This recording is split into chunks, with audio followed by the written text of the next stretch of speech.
Hello and welcome to another edition of Chopped Greens. How's it going?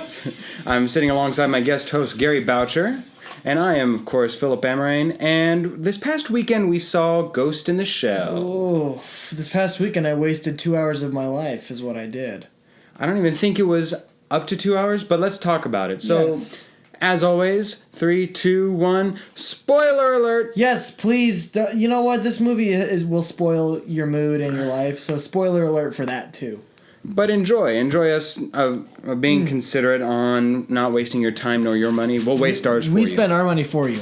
For you. We are martyrs, if nothing else. Exactly. So let's get right into it. So when you see a billboard for this movie, the number one thing that they advertise is visually stunning, quote unquote. Yes, if you search it on Google, their Twitter page is all being promoted. Visually amazing, looks really cool. That should be a red flag right there. Right. If that's your forefront, that means you just naturally assume that everything else is lacking. We didn't see in Inception any advertising of just amazing graphics and amazing animations. What they do in their marketing campaign is they say, the New York Times said our movie is visually amazing. Well, the New York Times said your movie was trash, but it gave a little asterisk and said, but it looked pretty cool. So they're nitpicking and saying, look what all the critics say, when really, if you look at what the critics say, they don't like it. So you concur with that idea that visually it looked fantastic. Visually, it was top notch. Honestly, it's probably almost Oscar level cinematography. Really awesome visuals. A cool, I would say, world building with the background and the blend of the Asian culture and the steampunk and whatever. But no, gotta disagree with you, Gary. Not for you. No, I thought the landscaping was not up to par with what the rest of the standard was set. When we contrast between the landscape of where we see 3D holographic images within the city where they're setting a futuristic society. Yeah. And we see a building over here and a woman dancing by herself. I thought that they lacked in comparison to what the rest of the movie set up. I thought that outside of the landscaping, when we moved in, there were a couple of really fantastic artistic visual shots that stood out and really burn in your mind as we look back and remember the movie in spite of its blemishes. Those images make up for the lack of content. Yeah. And I think there are two instances within the movie that really stood out to me. You can, of course, name yours, but when she first jumps in, when Scarlett Johansson as Major jumps into that opening battle scene and within the glass, and we see all the fragments and pieces of the glass shatter as she jumps in. Yeah. That's actually very well done. It doesn't look fake at all. You're not seeing a mass stock photo of glass just rippling down. It's actually piece by piece by piece. It looks fantastic. Beyond that, the last shot within the movie of the last the major villain being killed when he's collapsing into the little pond pool and the water just envelops him and eats at him. The way the water totally conforms over his body, it's an artistic masterpiece. You know what? This is kind of something we talked about with Kong, where like visually amazing movies now are kind of a dime a dozen. When you got like $100-200 million going into each of these blockbusters, you know that they're going to get the best visual effects budget. You know, each of them is just one-upping each other. So visually amazing is kind of a gimme with these blockbusters. But for me, the moments that stuck out cinematography-wise were actually kind of more the quiet, intimate moments. There's this part where she meets like this girl on the street and then it cuts to her like touching this girl's face because she's having this crisis. The Major, who's played by Scarlett Johansson, is having this crisis. Like, am I human? Am I not? And they're framed so beautifully and it's lit so beautifully. And there's just a close up of her like stroking her lip. And then there's just a few other shots here and there, you know, of the Major laying in bed, her looking out a window or her like standing over the whole cityscape that I thought were lit and digitized and staged really beautifully. Almost a Batman Dark Knight ledge standing over. Yes, you kind of Dark Knight. You kind of got the feeling that this was heavily influenced by a few other movies like The Dark Knight. Obviously, Blade Runner. So many parallels with like I said, the whole steampunk. But it really melds it all together with a complete uniform look. It does. It has a very distinct style and world, which is obviously also influenced by the anime. You know, because like what we researched, this film tried to recreate almost shot for shot a lot of the stuff from the anime. So it's very heavily and very meticulously staged. You know where I want to go with that is I can't for the life of me understand why most of these materials that strive to be unique, strive to be of their own, would mimic something that comes before it. I can appreciate you deriving your source material from something that's successfully been done before. Yeah. Ghost in the Shell, the animated episode version of this movie, not the one that we saw, of course, in theaters, was a cult classic, almost to the like of Rocky Horror, but in, of course, a different genre. Yeah. But when you mimic something so brazenly, and they're honest about it, if anything, they want to mimic the movie for the sake of being able to, and it's impressive in its own right. However, when you do that, when you copy what somebody else has done, it's almost impossible to gain any positives while garnishing all the negatives from doing so. From that original source material, the original movie gets all the credit for being unique, original, being able to meld this futuristic idea and society where we create this imbalance of a robot with a human brain where it's trying to compute those things and create that inner struggle of self-identity. This new movie doesn't... I didn't feel that at all. No, we don't get that at all. No, you will not feel any of these complex emotions that the film is very obviously trying to put up with its expository batter dialogue. You over the head with this idea. I don't know what I am You are anymore. a ghost in a shell. I think that guy says it like 5 times. You are but a ghost in a shell. It's like it's ridiculous, and it's like, it's a lot of times film is a visual medium. It's better to not say anything. Show, don't tell is the number one thing that people learn when they're making films. You show it. Don't have the characters say it like every character in this film does. She is this. She is that. I feel like this. Show it. Stop having them talk about it. And what it does show is characters such as Scarlett Johansson are contrasted with other characters that are not as well known, but they look great. When we move to those geisha robots that are shown in the opening, that was right. I thought that they looked fantastic. Cool. I mean, everything. I mean, those were so crisp, and obviously most of these characters and their designs. But and too, their her associate and sidekick with the robotic eyes enhancements, I thought that it did not look if they were prosthetics or CGI. Either way, you couldn't tell. It looked fantastic. It looked actually as if they really were glued into his facial structure. Absolutely. And I think that there are other moments, such as the brain drain, where she takes the chip out of her head, and you can see that sort of fluid being injected or withdrawn. That makes me cringe. Ugh, I hate but it looked realistic. Yeah. Again, to their credit, they really did honor the visual aspect of what the anime gave, and I think that there is an atonement that they do get credit for being able to recreate shot for shot. That is actually something that's very hard to do. Is that a good thing, though?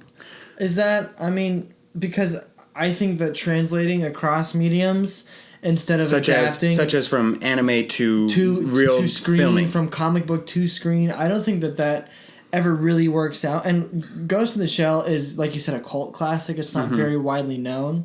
So I don't know if they were trying to copy shot for shot to honor it for the fans or what, but... For me and the other people who've never heard of it, we want the gist of the story made for the screen. I don't want to see a live-action anime because I don't think that it translates very well. Let's look at it this way. Last year, during the Oscar season, Fences came out. That's a transformation of a medium of a play to a movie. And we even acknowledged when we were doing our Oscar tribute that it felt like a play. It felt very written and scripted. However, they successfully were able to transfer it to where you got that feeling of a play, but yet you weren't bored by the medium. You didn't feel out of it where you were turned off. You know what, though? Manga/anime are very, very different than American contemporary theater. Of course, it's more. It's not comic books in general. I feel like would be a lot different. Where a play is to a movie as an apple is to an orange, where they're both at least fruit. Yeah. Anime to an actual live filming action film is almost spaghetti to a waffle. Yes. Not even in the same genre. Not even both breakfast foods. It's such a difference that when you make a live action film, you're gaining all the negatives that an anime has, which is. Anime works in the world of anime, but it doesn't work as a live action film. It just doesn't. And why is because they're able to create these characters to do whatever they want in an anime setting, to have superhuman abilities and make it look visually appealing. But when you make it a live action film, you get almost the lacking of a story. You almost get the lacking of an acting aspect, because when you're watching a cartoon, you're not necessarily expecting any acting to come from the characters themselves. You're expecting it to come from maybe the voice, from the inflection and how you're hearing it. But when it's put to real life, what you're left with is a Scarlett Johansson who's playing a robot who's supposed to slowly transfer more deep into that hole of emotionless feeling, and yet come back and realize her humanistic side. Yeah. And you said that you felt that it took too long to accomplish that. The film, I mean, the first half hour is introduction and like an origin story and all of this stuff, and it doesn't get into the emotional part of the major, finding out really who she is, until like she has like these little flashbacks with which they replay the same one like 5 times. It gets so old. It finally gets good, like over an hour into the film, and at that point, like you're already lost, you're not invested, and they try to invest you, and I think that might have gone differently if it was more urgent at the beginning, but it was just so like lagging along and dragging its feet up until that point that I was like, I don't care. Unfortunately, in this movie, I think they sacrificed maybe even the first half. I'd go that long. Yeah. That they sacrificed it to accomplish artistic establishing quality. The style of the film and like who does what, and all, instead of like, well, where's the frickin' story? You sacrifice that whole point to where I felt you could have easily started the story much later, and if that had been the beginning plot point and we'd moved on, it would have been a much interesting... If we start right there with that big discovery of who she is or who she might be and her quest to find that, it's a much more compelling film already. Because visually it's there. It's totally there. It's lacking in everything else. And you know why is because we're focusing on the one character, which is shown in advertising as Scarlett Johansson as Major. Yeah. And when you're following a robot, we've accredited Robin Williams in past movies to where he can play a mutualistic tone and make it still entertaining. Yep. However, when you're supposed to play a robot with no feelings and no emotions, you can be doing the best job you can and be a believable robot outside of maybe in a movie such as iRobot, where it's an actual robot portraying humanistic emotions and abilities. In this film, when you're a human transforming into a robot, you go down this path of attention or lack of garnering anything that an audience member would want to stay focused on. It's funny because you can go and look at a film such as like Prometheus, where Michael Fassbender plays an android, or The Terminator. Well, it's a little corny, but Schwarzenegger plays a freaking Terminator, and it's awesome, right? Like, it's corny, but like it's really rad. Michael Fassbender plays like a heartbreakingly emotional android in Prometheus. And then you have Ghost in the Shell, and I think it's a combination of a flat performance from Scarlett and just terrible, like I said, expository dialogue where the characters say how they feel that just makes it really unbelievable. And that might also have to do with the Japanese style of storytelling. When we see British, like, there's even a subset of British humor, right? So there's comedy, and there's British comedy, there's American comedy, there's different subsets of it. And while it may work tremendously in a Asian or Japanese or anime setting, that tone of storytelling is not successful in a standard to which we're accustomed to as Americans, or as a different general viewing public who's you're purposefully taking out of that anime style. Yeah, I've tried really hard in the last year to get into more Asian films, and I love it, and I have recognized that they have a unique form of dialogue and storytelling, and when it's done right, I think you can tell. You have films like I watched Old Boy and all these old martial arts films. Yes, And then I went and I watched like Hero and The Handmaiden and all this stuff. And those are fantastic. It's not done right. I can't pass it off as, well, this is like a cultural form of storytelling. Because it was taken by a big studio. They cast a big name actress. I think it's, like I got kind of Suicide Squad vibes. Red alert, red alert. I got Suicide Squad vibes. You do not want to get Gary on Suicide Squad. As soon as a movie reminds me of Suicide Squad, I'm out. And you're dead to him. With the pacing in this film and the dialogue, I was like, oh, here it comes. It's going to start Suicide Squadding. It's probably going to win an Oscar. Oh, boy. Oh, goodness You know gracious. what? Am I... Long shot, Dark Horse get nominated for visual effects or maybe cinematography, because I thought it was almost that good in those departments. Like, you know what? I got bored of the story, but I had fun looking at the screen. I was like, wow, that's really nice. As an aside, it's a little too early in Oscar season. It's right after. Of course, yeah. I mean, we just got through Oscar season. So that's where it might be hurt. It'll probably get overtaken by the actual Oscar films later in the year. Right. But, like we said, we give Logan an early nod for maybe something, but... And really, what do we know? We can't per se predict what's going to be good until it comes out. Suicide Squad won an Oscar. Anything can happen. Trump gets elected. Anything can happen. Okay, this is the time where possibilities are realities. Let's go to this point of, can it successfully be done?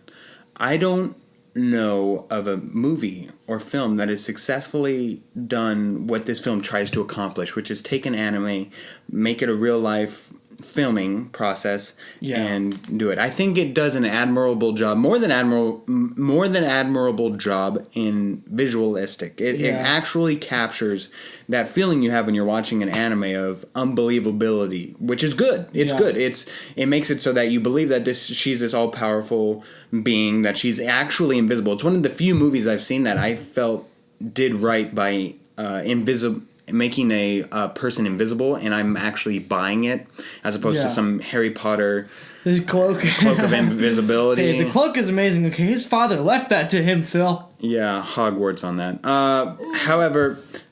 However, I don't know if it can be done until it's actually done, which sounds kind of moronic to say, but if there is as of right now, we just aren't capable of accomplishing that. Of course, there has to be something that starts it out, a pioneer, but this did not accomplish that successfully in my eyes. Yeah, and it's weird because we've seen really successful comic book and TV show and cartoon adaptations.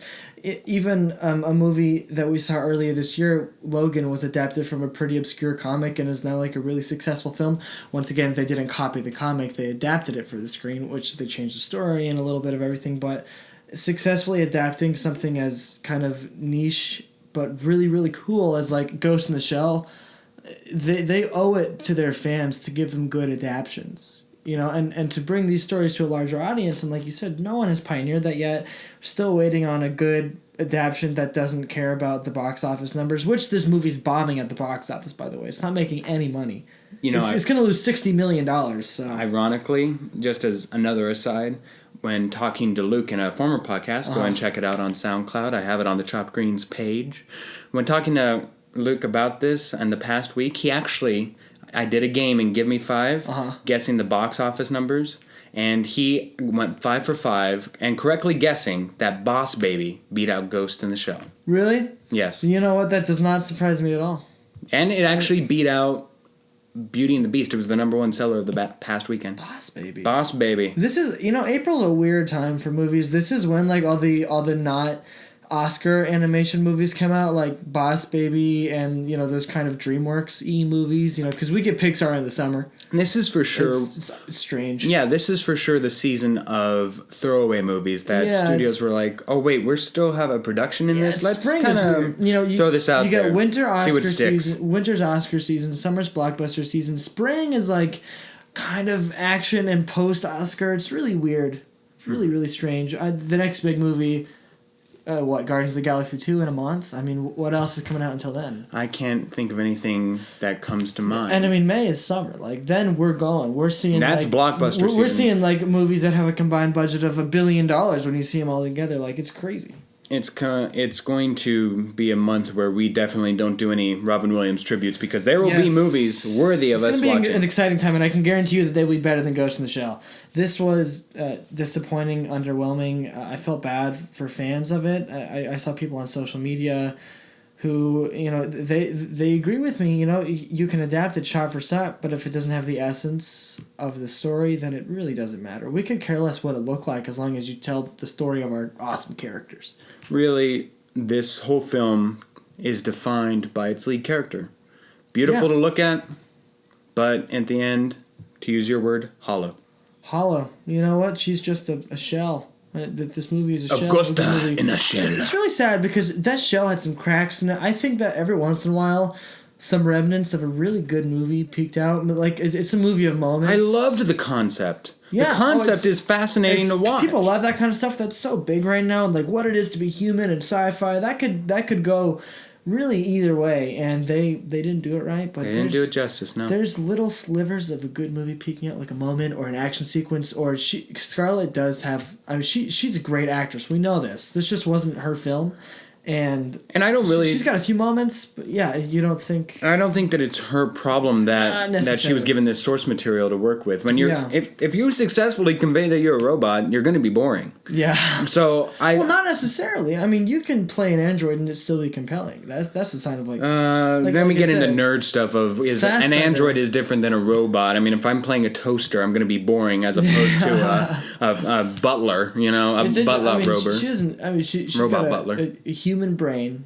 in a synthetic body, and she's having this dilemma of who she is, and that could be a really, really cool story. But instead, it's like, they get into the ethics of like the bad guy and the company owning her and her taking down this company. And by the way, like we've said, in superhero-y movies, the villain is what makes the movie. The villain in this is just lame. He's some, like, American dude. I'd say even more than in superhero movies. Look at James Bond, Skyfall, Javier Bardem. Just in general, and really protagonist versus antagonist action movies, you need a good villain. Oh, yeah. And this villain is trash in this film. He's like lower than Ant-Man level villain. It's great. It's an excuse of a villain. Yeah, and he's just filler for time, and he has all the lines of, well, she belongs to the company. She's not a human.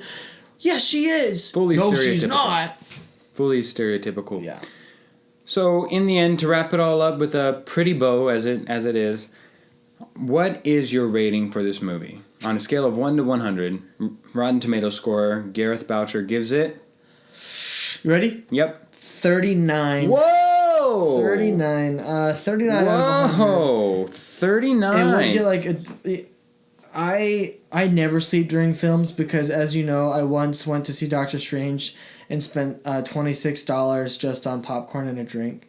And also $20 for... I spent $50 at the movies that night, and... Watching Ghost in the Shell. For Doctor Strange, watching Ghost in the Shell, it was kind of like a date night for me and my girlfriend. I went and spent a lot of money, and so I purposely, I don't sleep during movies. I never made out in a movie in high school. I was like, I'm going to watch this.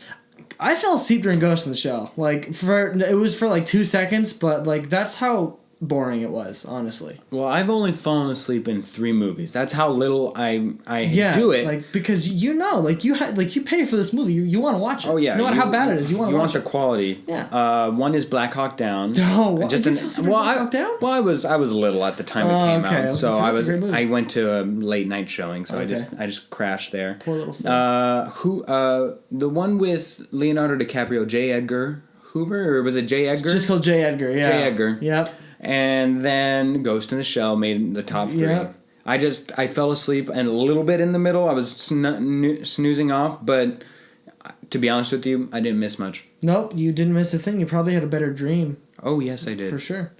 And then the bullets woke me up. And I'm going to have to... Give me your rating. My rating would have to be a solid 65. 65? I have to appreciate... Now, hear me out, Gary. You're looking at me appalled, but it looks pretty. And I got if it had nothing, if it didn't have a nice, pretty bow attached to it, then it would be much lower. What did you give Kong? A 75? Something around there? Oh, I gave it a... I think I gave it around a... I'd have to look back. I think I did give it around a 70. Excuse me, you think this is almost good as Kong Skull Island? Kong Skull Island wasn't great by any means, but like I would watch that any day over Ghost in the Shell. being honest. Oh man, we're comparing a lemon to a lime. They were both pretty bad. But I say that Ghost in the Shell. I'll let you defend your point. Go yes, for it. yes, it's watchable in that I didn't feel like I wasted my money, such as Breaking Dawn, or when I thought I saw it for free and I wanted my time back, or Suicide Squad when you wanted your life back and it made you rethink everything that you've ever done. Yeah, no, Snow White and the Huntsman. It wasn't that level of bad. No, you're and right. So if I at least enjoyed to watch it and I was interested in seeing the artistry of something, I have to respect it and at least give it above a 50. We go to Scarlett Johansson, who does have her moments, and I rather enjoyed a lot of the fight scenes. Those are what woke me up. You want a good fight scene in a nightclub, you go watch John Wick. That's true. That's a good fight scene. Or Matrix. Or Matrix, or anything. Again, not Matrix. The last two are not story related. Those don't exist.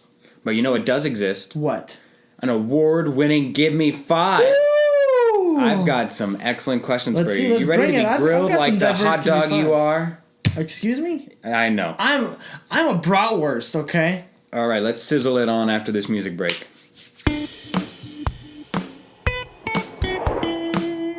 Sizzling Sausage Gary. Sauerkraut, succulent. Oh, that doesn't work. Your name starts with a P.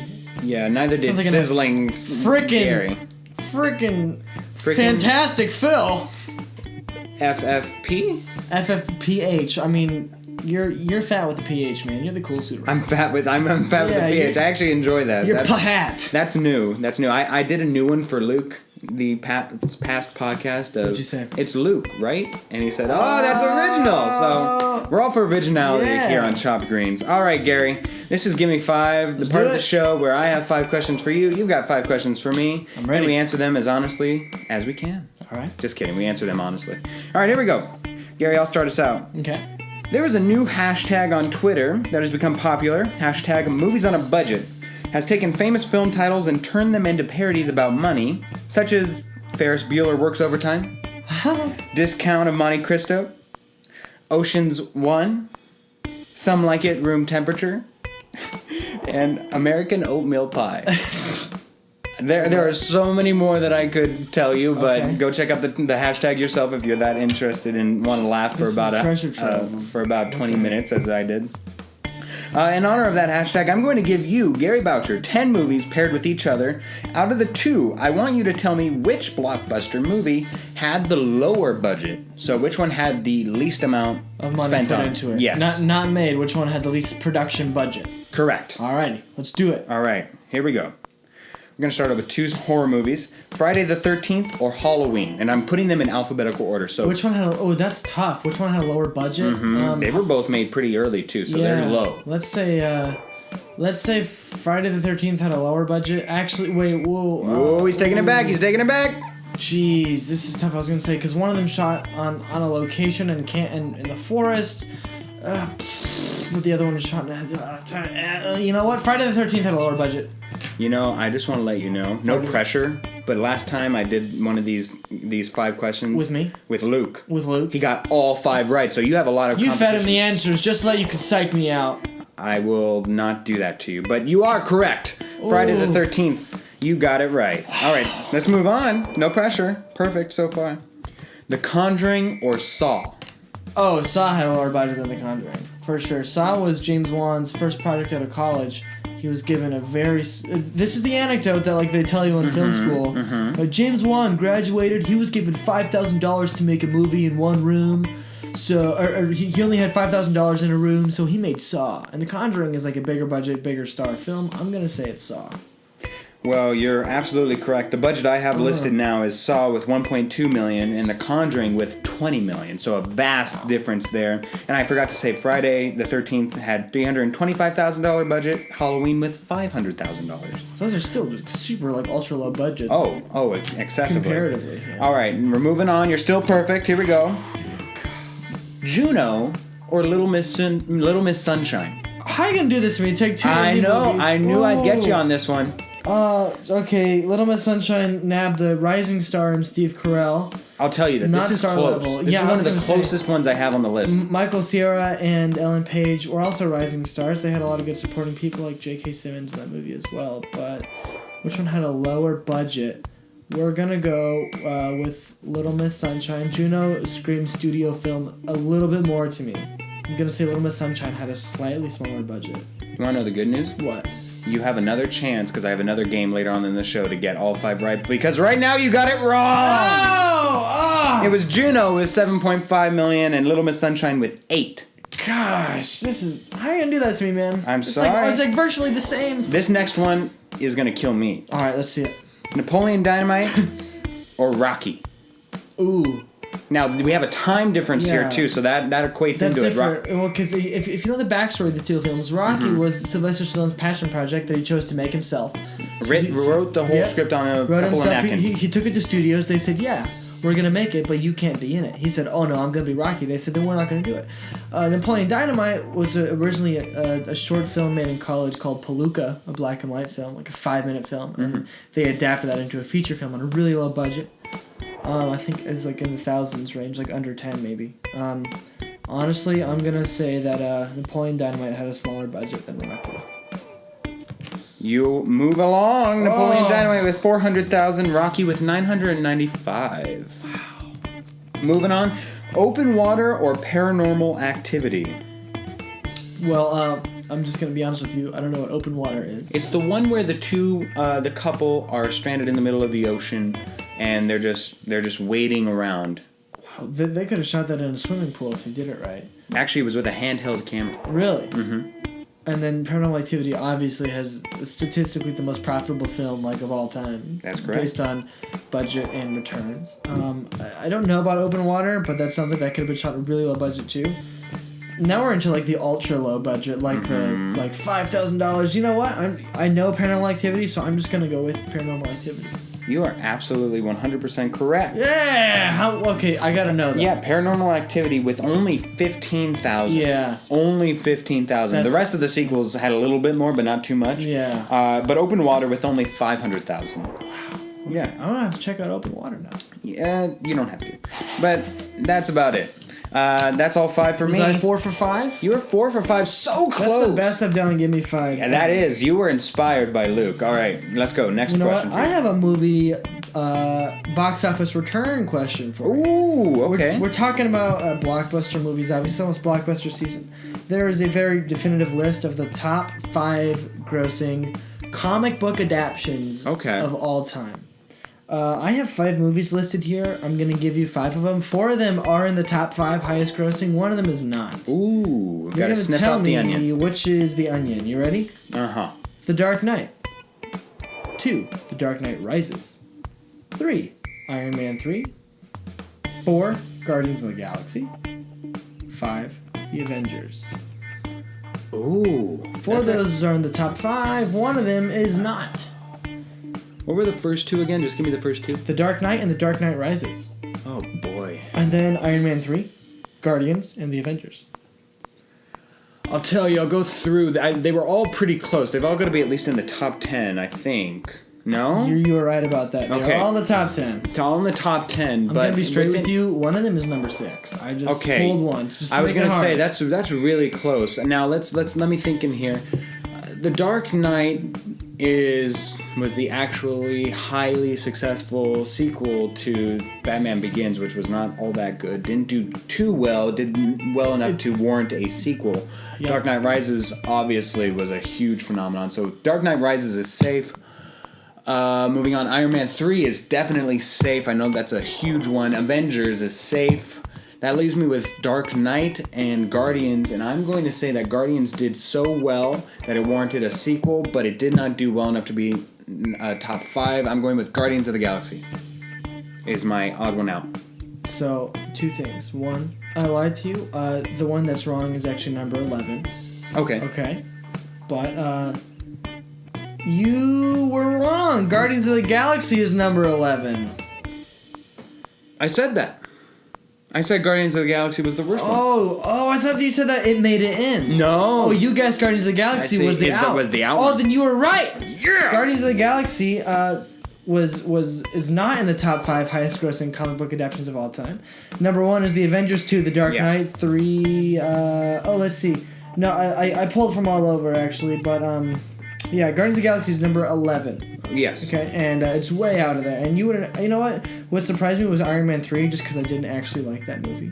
Right, but it was so hyped. But it was super hyped. I forget, because now Marvel has, 20 more movies after that. Yeah. That, Iron Man 3 was, really successful. Right. Way to sniff it out.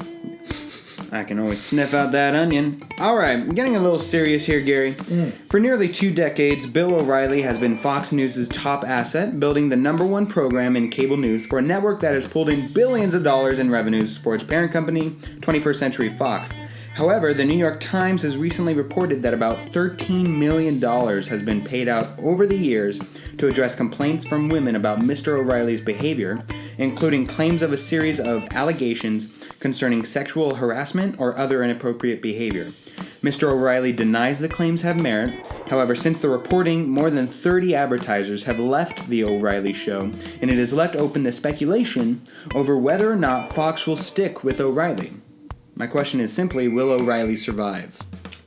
Well, if Fox is going to stick with him, I think for the time being, like you said, he's their biggest pull right now, especially with the last contentious election season. I feel like those who shared his views flocked to his show a lot, and I feel like the people... let me rephrase this. I feel like people who watch will probably value his take on things more than all that stuff that's happening behind the scenes. So I think that a lot of people who like Bill O'Reilly and consume Bill O'Reilly will probably keep watching Bill O'Reilly, and I think that his ratings will be fine. As of this filming this recording of the podcast, in the 2 episodes that have aired since the report has come out, the show nor Fox have spoken on the issue. They've kind of kept silent. That's the thing. When you have an out of court settlement, obviously something happened, but that's what you do when you want people to shut up. Maybe on the adverse side, we do live in a society of accountability almost, where everybody's move is watched through social media and the sharing of information in media. So I'm gonna say that he's probably gonna be safe, but this is definitely gonna hurt his career. If I think he should be safe, that's my opinion. That's something else entirely. But I think that he'll be fine. Yeah, I think his fan base is pretty loyal to him. And, exactly. In spite of the allegations, I think he'll pull through. Yeah. Barring any more advertisers coming out. If they all lay it and he's just toxic in pulling in revenue, even though he has a large fan base, that means nothing if they can't monopolize it. If people care about you enough, there's people on both sides of the political aisle who have, ignored things because they like somebody so much. We obviously saw in the last election season, Trump, things getting ignored and him getting elected. There's people on the left who that have happened as well. So if, people can ignore behind the scenes things if they want to, I guess. Yeah.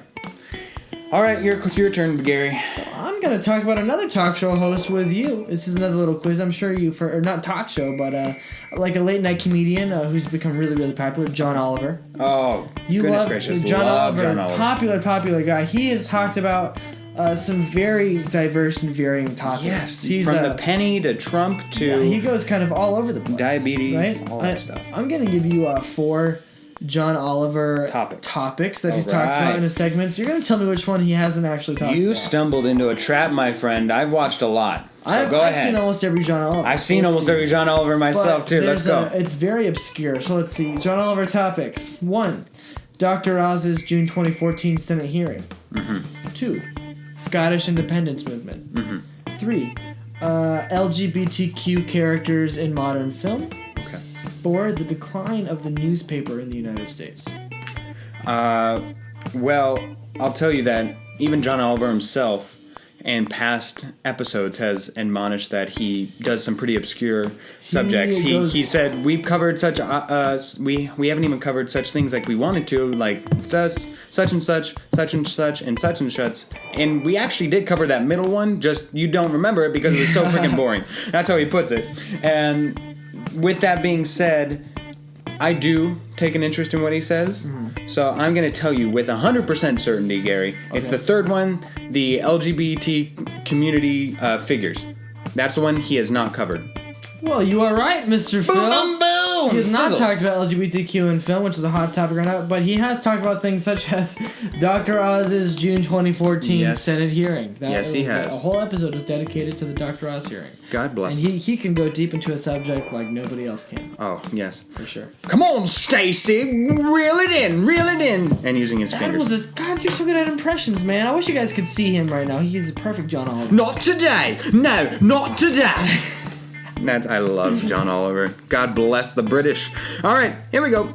Gary, yesterday Pepsi launched what's been called a tone-deaf advertisement in which Kendall Jenner solves the American racial divide with a can of Pepsi Max and a smile.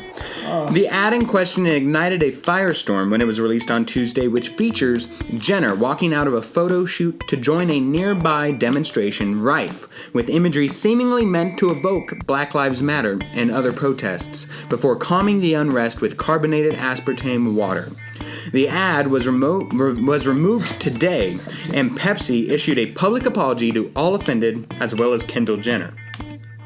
Gary, is this an overreaction by the PC police, or was Pepsi publicly reprimanded into pulling the now famous ad? Now we're getting into the opinion side of things. You know what, Phil? I don't think it was an overreaction. I think kind of like how I talked about accountability. I think that was just kind of a careless ad taking a subject that's really, really tense and making it about Pepsi. And somebody who is very dear to me posted a picture on Facebook, and it was a young African-American boy. It was a picture, it's almost identical to the commercial, handing out water to police, and he's at a Black Lives Matter demonstration. And it's like, Pepsi, we've done this before. Like, don't think that you're the first ones to make this a thing, or you're trying to market it. I'm happy it was pulled myself. I thought it was kind of dumb to market Pepsi like that. Companies can get into the social issue scene, but I didn't think that was the right move for Pepsi, personally. I think we, more so than just even talking about opinion, I just think it's more common sense. I don't know sometimes how these big businesses don't approve something and get through all these layers of approval that I know that they have without just somebody piping up and saying, guys, this looks bad. Such as the Popeyes chicken spokesman, Jerry Rice. He has a helmet with the helmet stick in front of him having a piece of chicken attached to it. And, I'm one of those people that normally tries to stay out of that PC police. Like, let's move on. Why do our feelings get hurt so easily? Let's not start looking for things to get offended by. But when you see the photo, it really does look... It looks pretty bad. You know what? Maybe if Pepsi took...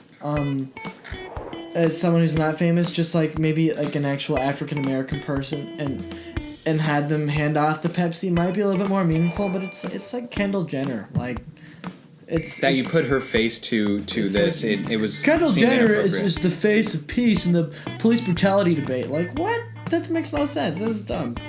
Maybe put someone up there like Leslie Jones, so someone who's been attacked for how she is. That would be really cool. But like her, like, no. Are you serious? Yeah, it really did seem a lack of common sense there. Yeah. Your turn, Gary. All right, Phil. Let's get into it. So, let's see here. This is a game that I like to call Scarlett Johansson was almost cast as what? Huh? It's a game where I tell you 5 Scarlett Johansson roles that she almost achieved. Not have achieved. 5 movies that she was almost cast in, but she wasn't. How dare they? She's a successful actress. 4 of them she was actually almost cast in. 1 of them she wasn't almost cast in. And you'd be surprised by the amount of roles that Scarlett Johansson has almost been cast in. It'd be interesting to see her, and her career might have a different trajectory if she was cast in these. So, I want you to tell me which one she was not almost cast in. I am ready to own it. Let's go. So, Scarlett Johansson was originally cast as the lead role in The Parent Trap. which Lindsay Lohan got. Okay. Scarlett Johansson was actually originally cast as Padme in the Star Wars remake. Ooh, okay. Scarlett Johansson, when she was a 9-year-old girl, was almost cast as the little girl female lead in Jumanji, Robin Williams. Okay. Scarlett Johansson was almost cast as Lois Lane in the 2009 Superman Returns, which went to Amy Adams. Right, okay. Which one of these was she not almost cast in? I'm trying to think off the top of my head if any of those are age inappropriate. That's the thing. That's what you got to really hone in on. To me, the Padme one for Star Wars, that actually age-wise works for me. I'm trying to think of when Scarlett Johansson was 9, if that was around the time of Robin Williams. And I think that... Oh, man, if you did that just because of the Robin Williams tribute episode we did last week, how dare you, sir? I'm going to believe you on that one. Her other two were... The other three were Parent Trap. Parent Trap. It's only two. Parent Trap and Lois Lane and Superman Returns. Right, Parent Trap or Lois Lane. Lois Lane, I can't imagine... Because she only recently became a darker-haired person. I don't think as a stunning blonde she would be eligible for Lois Lane. So I'm going to go with Lois Lane, final answer. You locking it in? Locking it in. You know what, Phil? You should have not picked that first one. Parent Trap. Nope, she was not originally cast as Padme Amidala. Ooh. But she was originally cast as all those other roles: Lois Lane, Parent Trap, and Jumanji. But not Padme. All right. You know what's interesting? Keira Knightley was a body double for Padme in the first one. You can see her face in a few of the shots. Oh yeah, she's like 16 or something. Yeah, but not ScarJo. No, unfortunately not. All right, here we go. Gary, for decades, Barry Manilow gave the world timeless hits while keeping his own world a total secret. Now at 73 years old, the music legend is opening up about his life struggles and, for the first time, his sexuality. On Wednesday, Manilow revealed that he is gay and has had a partner to which he had been married to for the past 39 years. Wow. Yeah, Manilow admitted he's always been hesitant to discuss the relationship and to come out publicly for fear of misunderstanding from his fan base, even after he finally married Gary Keefe in April 2014. Gary, simple question for you here. Do you think we are officially past the point where artists and popular icons in our American culture will be disenfranchised because of their sexuality? Yes and no. Especially with artists and popular icons, they're obviously a lot of them are pretty progressive and have led the way in the acceptance of LGBTQ people. Lady Gaga, Zayn, and we've got a couple. You got like a lot of George Takei is a huge social media presence, and he came out a while ago. Now he's giant on Facebook, and the man off of Star Trek. Yeah. I would say a lot of the LG, the lesbian and the gay. I think that the next hump is transgender. As far as lesbian and gay, I think that as far as celebrities go, no one is offended or upset or surprised about lesbian or gay celebrities. But I still think that transgender folks are people that are underrepresented, and I think that that'll be the next thing, and I am optimistic about it. Yeah, I think that we're on the verge of that. I know when Netflix first released Orange is the New Black. Orange is the New Black. That was a big step. Yeah, that was a huge step. And Laverne Cox was probably the first prominent drag queen transgender actress. Excuse me. I'm forgive me if I don't state it correctly. I'm always kind of confused just naturally on it. You want to go with the pronoun of their preferred gender. Yes. So if Laverne Cox is a transgender woman, you would refer to her as her because that's what they have chosen to be. Yes. And so I think that that's a step forward, and I think we're moving towards it, like you said, on the latter half of LGBT. I do think, though, we're past it being a shock. Yeah, I mean, as far as everyday people in their families, that's different. But celebrities, it used to be a huge deal. If your favorite celebrity was gay, it was oh my god. But now it's become pretty accepted that there's varying sexualities in the Hollywood personality sphere. Not to stereotype, But I was not surprised.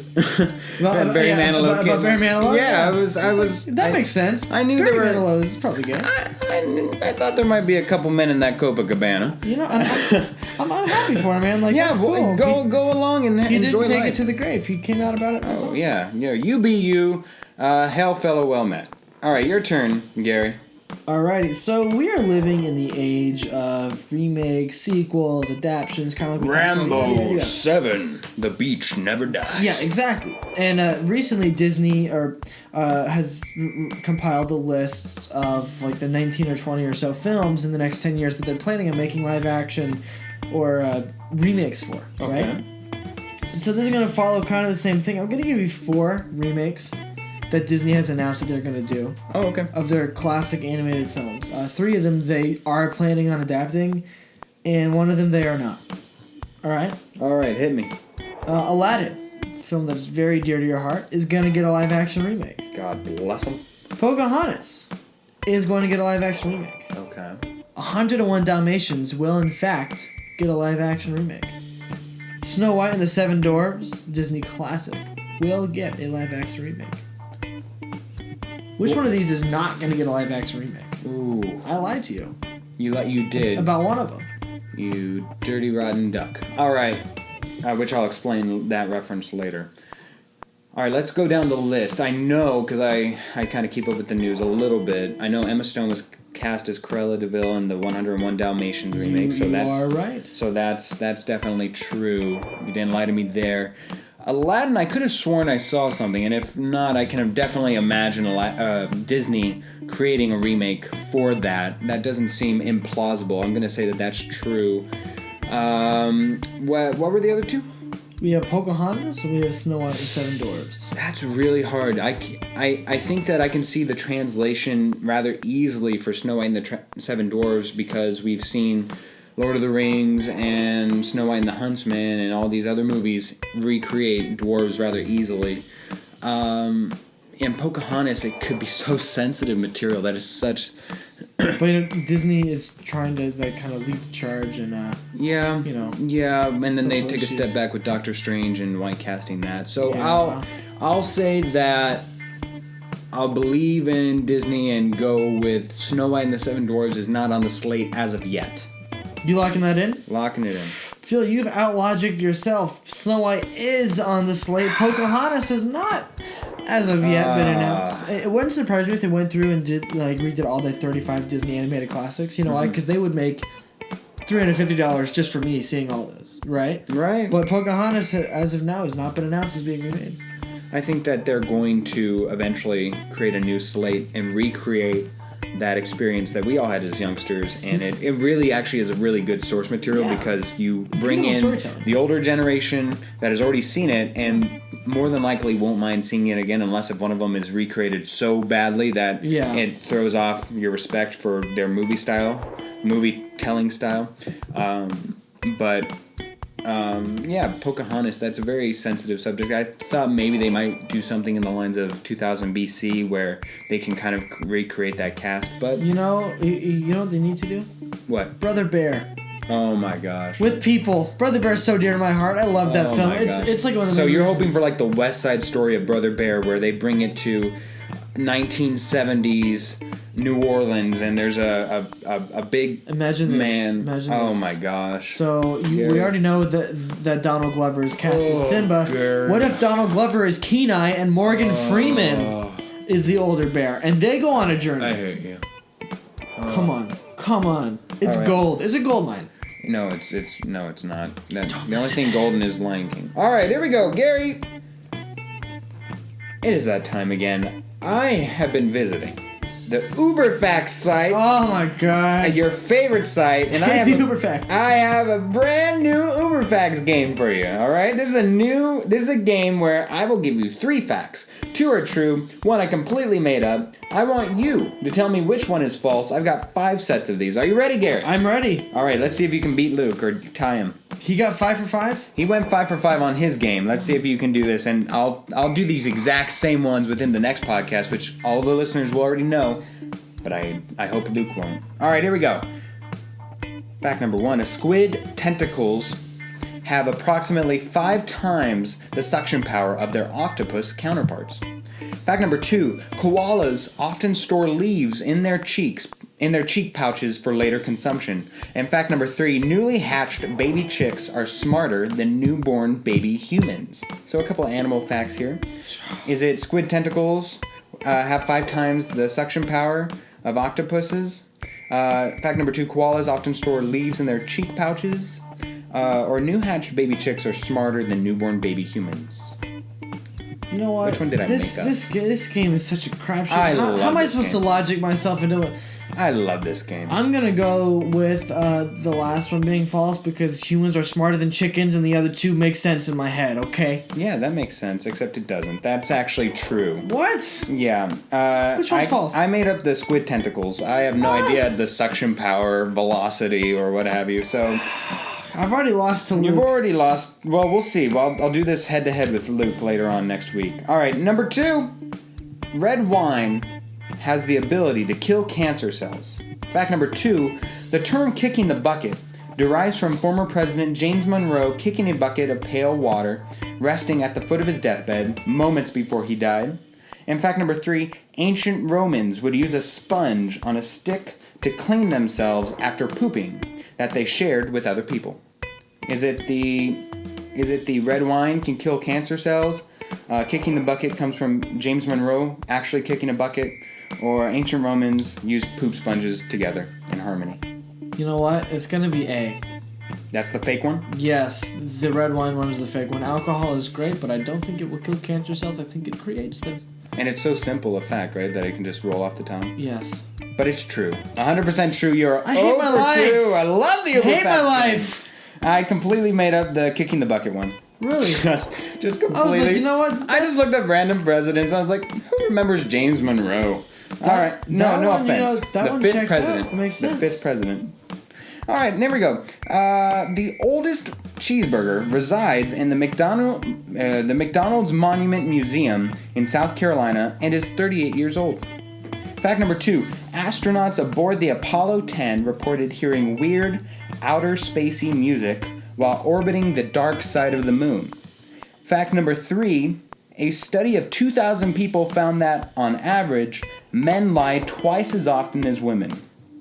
So, Gary, again, that's the oldest burger is 38 years old. Astronauts heard outer spacey music while on the dark side of the moon, or men lie twice as often as women on average. You know, I love Pink Floyd. Uh-huh.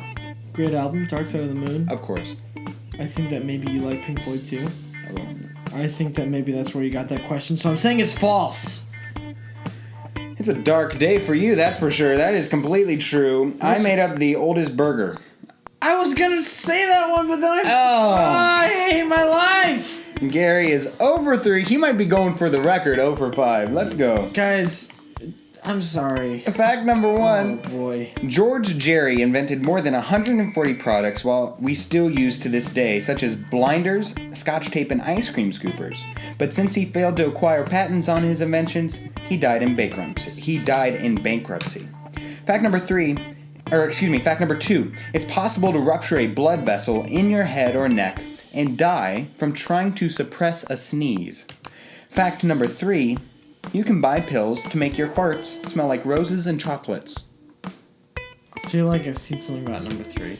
All right, so Here we go. Fact number 1, George Jerry died penniless even though he invented 140 products we still use to this day. Fact number 3, you can die from trying to suppress a sneeze. Fact number 3, farts can smell like roses and chocolates with a magic pill. I'm gonna say B. You're gonna say the died from trying to suppress a sneeze? Yeah. Final answer? Final answer. 0 for 4. We are on the way to perfection on losing. What was the one? George Jerry just completely enjoyed Ben and Jerry's. Just like Ben and Jerry's ice cream. Oh my god. Here we go. Let's go for perfection here, Gary. You know what? Perfection. 0 for 5 is a record that no one has ever attained. Not even me. So I'd be breaking my own record of terribleness. So let's see if I can do it. Here we go. Fact number 1, Steve Jobs made more money on the day that he died than the entirety of the GDP for Croatia at the time of his death.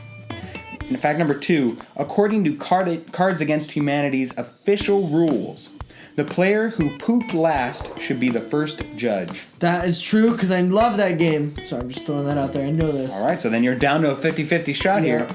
Fact number 3, Johnny Cash's family refused to allow the song Ring of Fire to be used in a commercial for hemorrhoid relief. So is it Steve Jobs made more money on the day that he died than the entirety of the GDP of Croatia? Or did Johnny Cash's family actually refuse to allow the song Ring of Fire to be used in a commercial for hemorrhoid relief? I'm gonna go with A is wrong. I completely made that up? Yeah.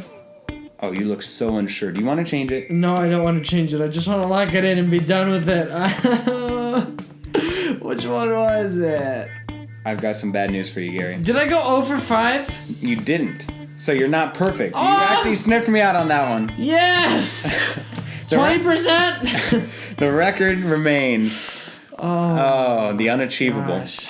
Perfection. One day I will be as terrible can get. 0 for 0. We will see how Luke fares against you. I'm going to get you with this next one, okay? Because this is a game that I like to call Icelandic Folktales. Oh, fantastic. This one's straight out the back door.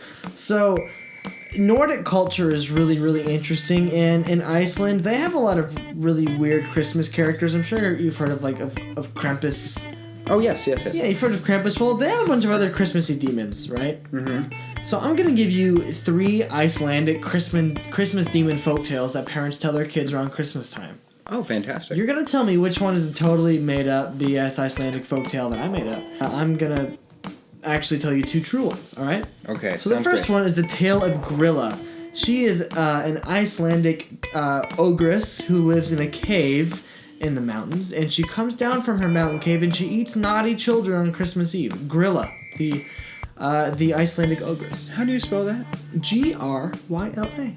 Okay, just interesting. The second one is, let's see if I can pronounce this, Fimmtudagur. Fimmtudagur is an undead Viking who comes and kidnaps undead children and throws them. Or he's an undead Viking who kidnaps naughty children and throws them into the sea on Christmas Eve. Yeah. Fimmtudagur. The next one, let's see if I can pronounce this. Jola Koturin is the Christmas cat who comes and mauls children who aren't properly dressed on Christmas morning. That's it? Yep. 3 Icelandic Christmas demons: Grilla, the cave ogress who kidnaps and eats naughty children; Fimmtudagur, the undead Viking who throws children into the sea; and Jola Koturin, who is the Christmas cat who comes and mauls the children who aren't dressed well. Right. So you've got Fimmtudagur, whatever the heck, and you have a dog, and then you have a Christmas cat. So it's going to be between one of those two. You think that Grilla, the Icelandic is completely real? Is real? Completely real.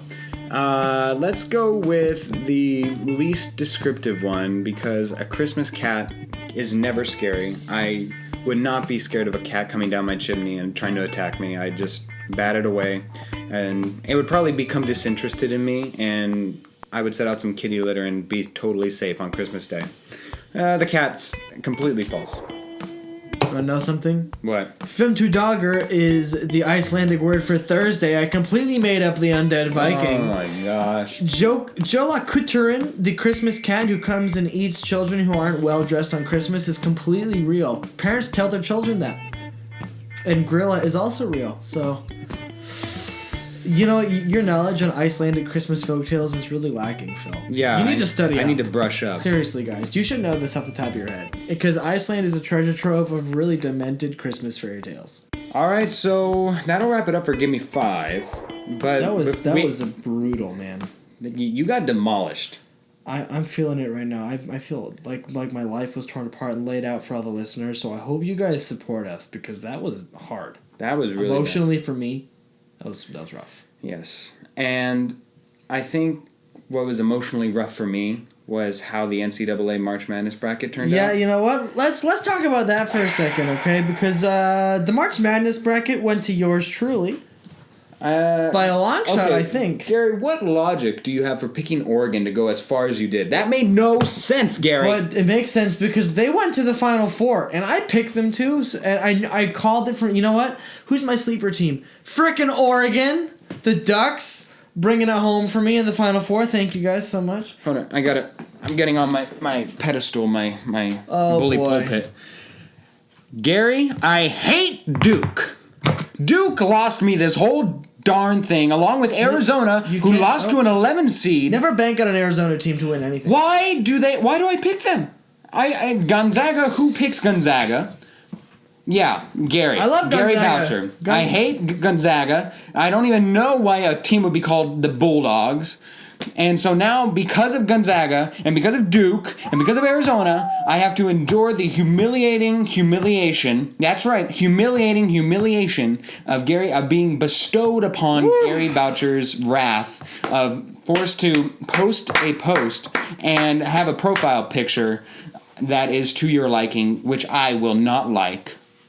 Yeah, he's not going to like it at all. I already know. And I say, Duke, you suck. I don't even. Next year, they're not even getting out of the first round, and the Ducks can go quack off. You know what? We can do an NBA playoffs bracket. That'll be interesting as well. That will be interesting. I'm actually up for that. That's a lot more. That's easier to do. Ooh, maybe you, me, and Luke can do a little something on that. I like that idea. I absolutely love that idea. I just like the idea of messing with your Facebook for a day. I like that very much. And you know what? Because I won.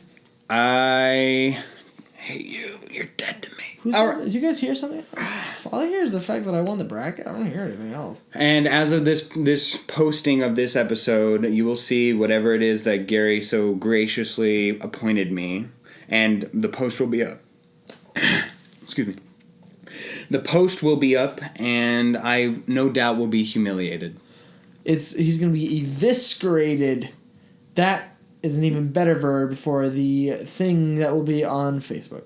That was elegant. Elegantly stated. Eloquent, elegant. That was almost like Michael Caine. Michael Caine could not have said that better. Speaking of Michael Caine. Speaking of Michael Caine. What movie are we going to do next week, Philip? Next week we'll be doing Going in Style. Going in Style, a movie starring three awesome old actors. Morgan Freeman. Michael Caine. And Alan Arkin. So, in case you don't understand the English accent, we're going to be doing Going in Style with Morgan Freeman, Alan Arkin. It looks to be all right. I'm hoping I'm not disappointed, such as Dirty Grandpa. Ooh, why would you... Ooh, I'm sorry, man. I don't want to come in with a lot of expectations and walk out disappointed, so I'm just going to be mum on this one. I'm just going to go in and let myself be encapsulated by Michael Caine. You know, those are three really, really talented old actors, and if anything, they'll have some terrific chemistry, so I'm optimistic about that. And if nothing else, just close your eyes and fall asleep to the voice of Morgan Freeman. Exactly. And then be woken up by Michael Caine. Michael Caine. All right, I'm done with my Michael Caine impression. Gary, that's about a wrap. Yeah, I would say that is a wrap. Yeah. All right. Well, until next time, Michael Caine says, "That's Gary Boucher." This is Gary Boucher. This is Philip Amerine. Who was that?